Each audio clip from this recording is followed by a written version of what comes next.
নমস্কার বন্ধুরা, আপনারা দেখছেন দা একাডেমি। আজকে আমরা একটা সম্পূর্ণ নতুন বিষয় নিয়ে আলোচনা করব। এতদিন আপনারা ম্যাথের ক্লাস দেখেছেন, জিআই দেখেছেন। তো আজকে আমরা জিকে শুরু করব পার্লামেন্ট দিয়ে। তো আসুন দেখা যাক পার্লামেন্ট সম্পর্কে। প্রথমেই বলে রাখি যে পার্লামেন্ট টোটাল যদি পুরোটা বলি সেটা 10 ঘন্টা 12 ঘন্টা হয়ে যেতে পারে, কিন্তু আমরা এখানে তো অতটা জানবো না। আমরা শুধু জানবো যে কম্পিটিটিভ এক্সামে কি কি আসে, সেইগুলো নিয়ে আলোচনা করব। তো দেখা যাক পার্লামেন্ট কি।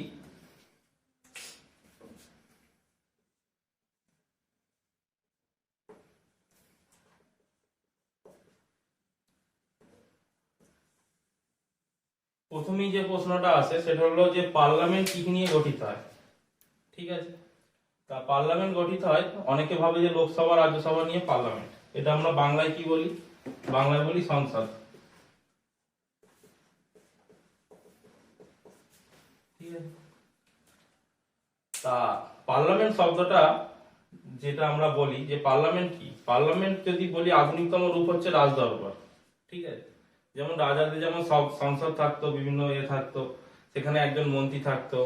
ঠিক আছে, সেরকম এখানে একজন স্পিকার আছে। আমরা দেখব যে পার্লামেন্টে লোকসভায় স্পিকার আছে, রাজ্যসভা সেরকম আছে। তা পার্লামেন্ট কি নিয়ে গঠিত হয়? প্রথম হচ্ছে প্রেসিডেন্ট,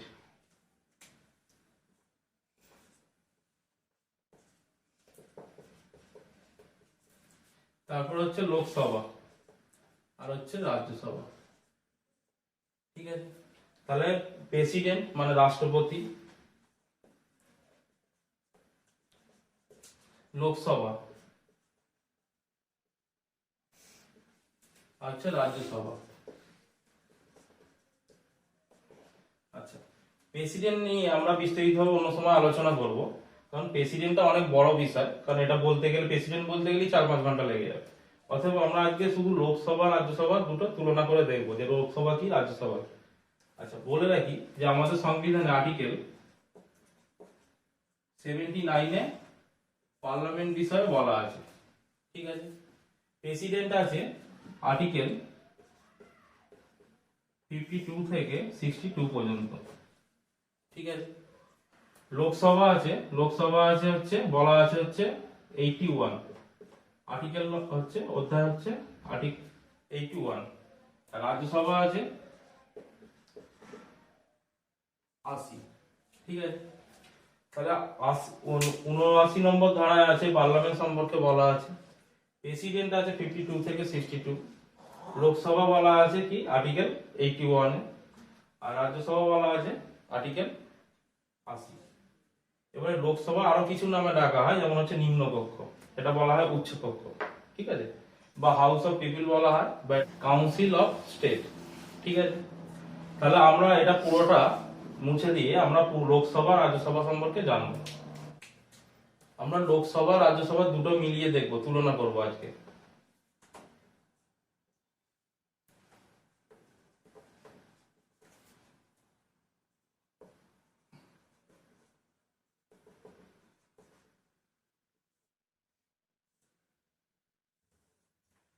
প্রথমেই বলে রাখি যে লোকসভা বা নিম্নকক্ষ আর উচ্চকক্ষ, এখানে যেসব প্রতিনিধিরা থাকে তারা সরাসরি নির্বাচিত, মানে ইলেক্টেড, আর এরা হচ্ছে সিলেক্টেড। তাহলে আমরা কি জানলাম যে এখানে ইলেক্টেড আর এটা হচ্ছে সিলেক্টেড। ঠিক আছে, এবার আমরা জানি যে একটা কোশ্চেন এসেছিল একবার, আমার মনে পড়ে গেল বলে দিই, যে লোকসভায় তোমরা অনেকেই দেখে থাকবে যে লোকসভায় কার্পেট থাকে হচ্ছে সবুজ রঙের। এখান থেকে কোশ্চেন এসেছে বলেই বলছি। আর রাজ্যসভায় কার্পেট থাকে হচ্ছে রেড কালারের, মানে লাল রঙের। এটা কেন থাকে? প্রথম কথা হচ্ছে যে লোকসভায় সবুজ রঙের কার্পেট থাকে, তার কারণ হচ্ছে যে লোকসভায় কৃষকদের সম্মান দেওয়ার জন্যই সবুজ রঙের কার্পেটটা রাখা হয়েছে। আর রাজ্যসভায় রেড কালারে রাখা হয়েছে যারা আমাদের স্বাধীনতা সংগ্রামী, যারা দেশের জন্য প্রাণ দিয়েছেন তাদের সম্মান দেওয়ার জন্য, যারা দেশের বীর আছেন তাদের সম্মান দেওয়ার জন্য রাজ্যসভা রেড কালারে রাখা হয়েছে কার্পেট। এবার আসা যাক যে লোকসভা। প্রথমেই জানি যে লোকসভা সদস্য হতে গেলে কি লাগে। ঠিক আছে, তা সদস্য হতে গেলে এগুলো লিখছি না, সদস্য যোগ্যতা সবাই জানো মোটামুটি, যে আমাদের দেশীয় নাগরিক হতে হবে, হ্যাঁ, সে কোনো বিকৃত মস্তিষ্ক হলে হবে না, এসব তো সবাই জানে, এগুলো অত পরীক্ষা আসেও না। মেন যেগুলো আছে সেগুলো হলো এজ। প্রথমে আমরা যে কত বয়স লাগে সেটা হলো লোকসভার সদস্য হতে গেলে বয়স লাগে হচ্ছে 25, মানে কেউ 25 বছর হলেই সে লোকসভার সদস্য হতে পারবে। রাজ্যসভার কত লাগে হচ্ছে 30, ঠিক আছে। তা লোকসভার হচ্ছে 25 আর রাজ্যসভার হচ্ছে 30। এবার আসি যে লোকসভার সিট সংখ্যায় আসবো, লোকসভা রাজ্যসভার সিট সংখ্যায় আসবো। লোকসভার টোটাল সিট আছে 550 প্লাস 2, দুটো হচ্ছে অ্যাংলো ইন্ডিয়ানদের জন্য, ঠিক আছে। কিন্তু এইটা বর্তমানে এটা বাদ দিয়ে দেওয়া হয়েছে, তার মানে টোটাল সিট আছে 550, ঠিক আছে। আর রাজ্যসভায় টোটাল সিট আছে হচ্ছে 250, এটা ম্যাক্সিমাম রাখা হয়েছে, ম্যাক্সিমাম। কিন্তু অ্যাকচুয়ালি লোকসভায় বর্তমানে ক্যান্ডিডেট আছে 545 জন। এটা 2026 অবধি থাকবে, তারপরে এটা চেঞ্জ হবে। এটাও তাই, বর্তমানে 250 বলা হলো, এখানে বর্তমানে অ্যাক্টিভ মেম্বার আছে হচ্ছে 245। আচ্ছা, 250 এটা আমি বলতে ভুলে গিয়েছিলাম, 250 হচ্ছে মানে 238 প্লাস হচ্ছে 12 জনকে রাষ্ট্রপতি নির্বাচন করে। বিভিন্ন সামাজিক ক্ষেত্রে বিশিষ্ট ব্যক্তিরা, যেমন আমরা দেখেছি সচিন তেন্ডুলকরকে সিট দেওয়া হয়েছিল রাজ্যসভা, ঠিক আছে। এরকম আরো অনেক উদাহরণ আছে, সেগুলো আমরা পরে আলোচনা করব। আচ্ছা, 545 জন যে ক্যান্ডিডেট আছে তার মধ্যে টোটাল হচ্ছে 20 জন, 20 জন হচ্ছে ইউটি থেকে। ইউটি মানে ইউনিয়ন টেরিটরি, মানে কেন্দ্রশাসিত অঞ্চল যেগুলো আছে, দিল্লি, চণ্ডীগড় ইত্যাদি। এখানেও ইউটি থেকে আছে টোটাল হচ্ছে, তার মানে এখানে টোটাল 245টা সিটের মধ্যে 233 প্লাস হচ্ছে 12, ঠিক আছে, 245 হলো। তাহলে এমনি রাজ্যগুলো থেকে এখানে তার মানে কটা আছে, রাজ্যগুলো থেকে আছে 225, 525, আর ইউটি থেকে আছে 20, তাহলে টোটাল হলো 545।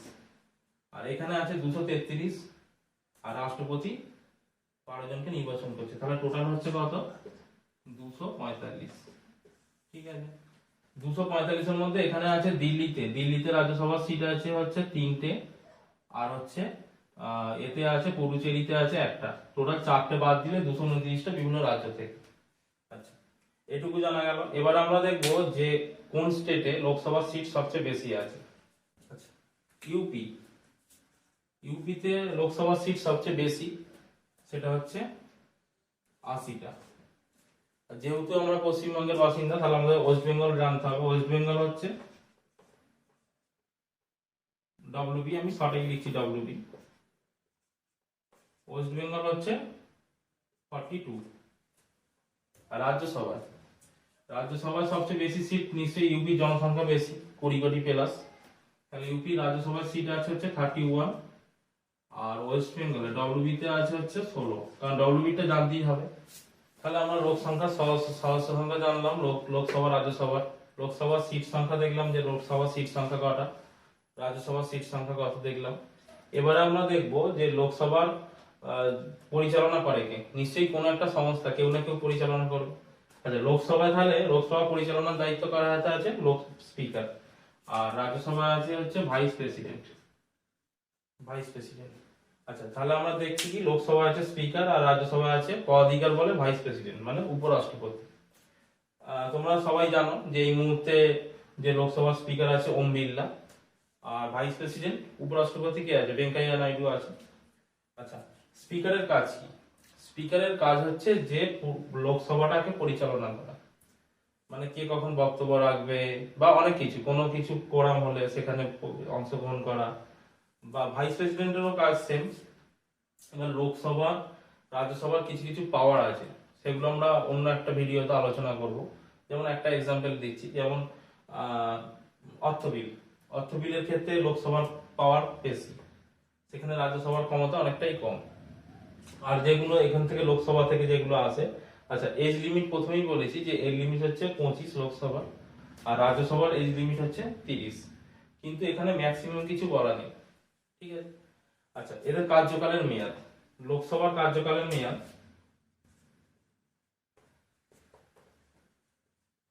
লোকসভার কার্যকাল হচ্ছে 5 বছর, আর রাজ্যসভার হচ্ছে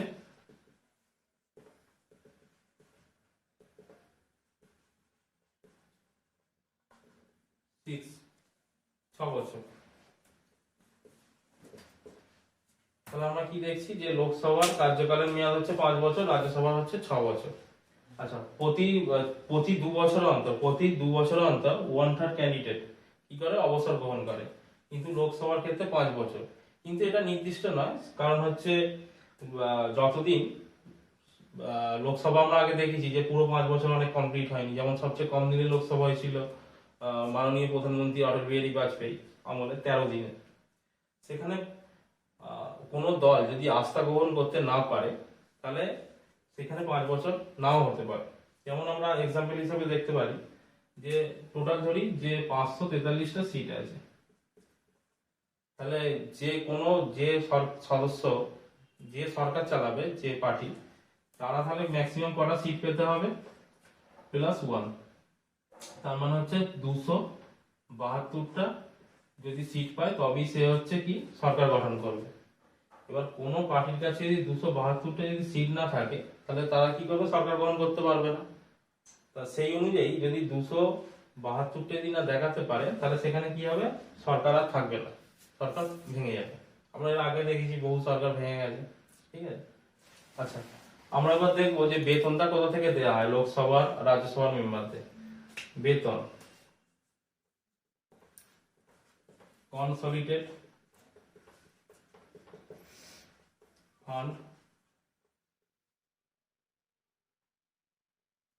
ফান্ড অফ ইন্ডিয়া, এখানেও সেম, রাজ্যসভাতেও হচ্ছে কনসলিডেটেড ফান্ড অফ ইন্ডিয়া যেটা আছে, এটা হচ্ছে আর্টিকেল